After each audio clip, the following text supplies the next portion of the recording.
did. Yeah, but she might have But done. she didn't. But she might have done. Cares. Emily, in Into the Woods, you're singing on screen for the first time.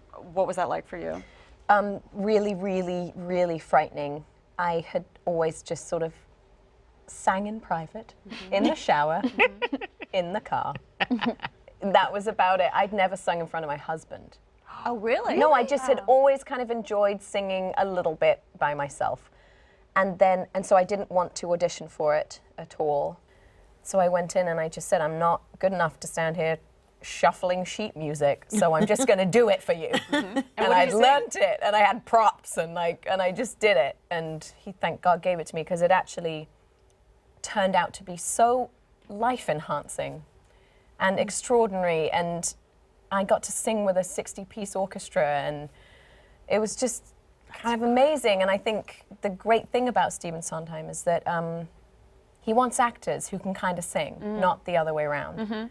And his music is very complex musically, but emotionally really profound and complex. And so he just wanted you to make sense of it, really.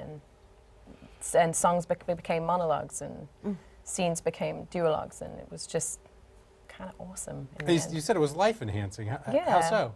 I think because I'd never done something as daunting as that before, and there's something just joyous about singing and music, and I get goosebumps when I listen to music, and so to actually be a part of that was just so exhilarating. Actually, I was in Into the Woods myself when I was 16 with the National Youth Music Theatre at home, and so I know, I know all the whole thing. Who did you play? Well, I came in to replace somebody who'd left and gone to drama school, so I played Cinderella's mother, which is a tiny, tiny part. I love it. But then I got to... It's a great song. But then I got to understudy Rapunzel. Oh, that's cool. And it was my... And I got to go on one time and wear the full blonde wig, which looked absurd on me.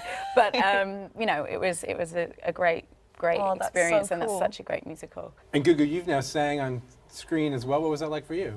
Yeah, and Beyond the Lights, the singing, I'd done musical theatre before, so then to go into the hip-hop world and, more of that sort of pop style was a real challenge, I have to say, and really sort of taking out all the vibrato that I kind of had got from my musical theatre background and having to kind of put in all that sort of attitude and swagger into the voice. So it was a real challenge, and being in the recording studio as well, as opposed to just singing on stage, it's such a different experience.